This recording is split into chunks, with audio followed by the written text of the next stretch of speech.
Hello guys, ఈరోజైతే మనమైతే egg fried rice చేయబోతున్నాము. ఫస్ట్ అయితే మనం ఆనియన్స్, పచ్చిమిర్చి అన్నీ వేసుకొని బాగా వేయించుకోవాలి. దీని తర్వాత కొంచెం సాల్ట్ అయితే మనం యాడ్ చేసుకోవాలి. తగినంత సాల్ట్ అయితే యాడ్ చేసుకుంటూ బాగా మిక్స్ చేసుకోవాలి.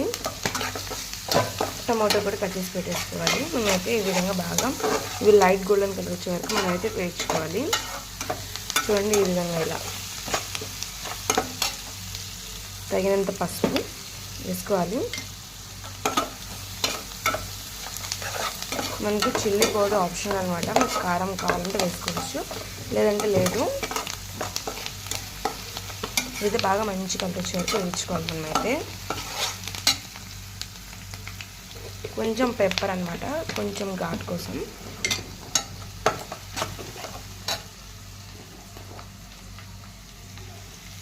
వేసుకొని బాగా వేయించుకోవాలి. దాన్ని చిటికెడు పసుపు అనమాట. ఆల్రెడీ మనమైతే పచ్చిమిరపకాయలు వేసేసాము.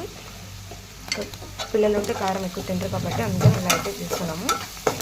ఇంకా దీన్ని అయితే బాగా వేయించుకోవాలి. ఈ విధంగా లైట్ కూడా కలర్ వచ్చేది.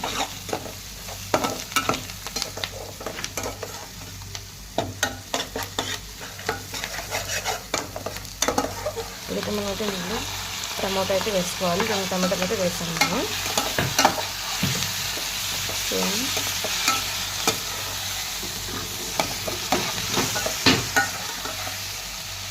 బాగా మిక్స్ చేసుకోవాలి. ఇలా పెడితే మనకి గుడ్లు ఇట్లా కుట్టి ఒక దాంట్లో పోసుకుంటే మనకి ఈజీగా ఉంటుంది వేసుకోవడానికి. మొత్తం మేము ఇక్కడైతే 5 గుడ్లు అయితే తీసుకున్నాము.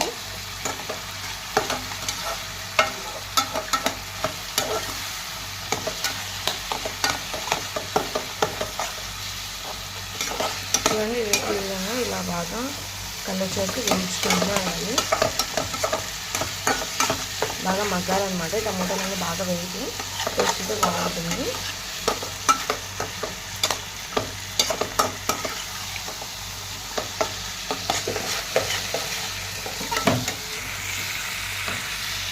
ఇదిగోండి, ఎగ్స్ అయితే ఇక్కడ కలిపి పెట్టేస్తున్నాము.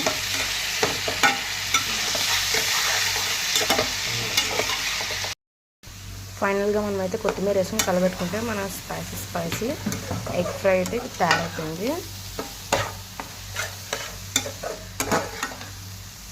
చూడండి, చక్కగా ఎంత బాగుంది కలర్ఫుల్గా. ఇంకా ఈ స్టేజ్లో స్టవ్ ఆఫ్ చేసుకుంటే సరిపోతుంది.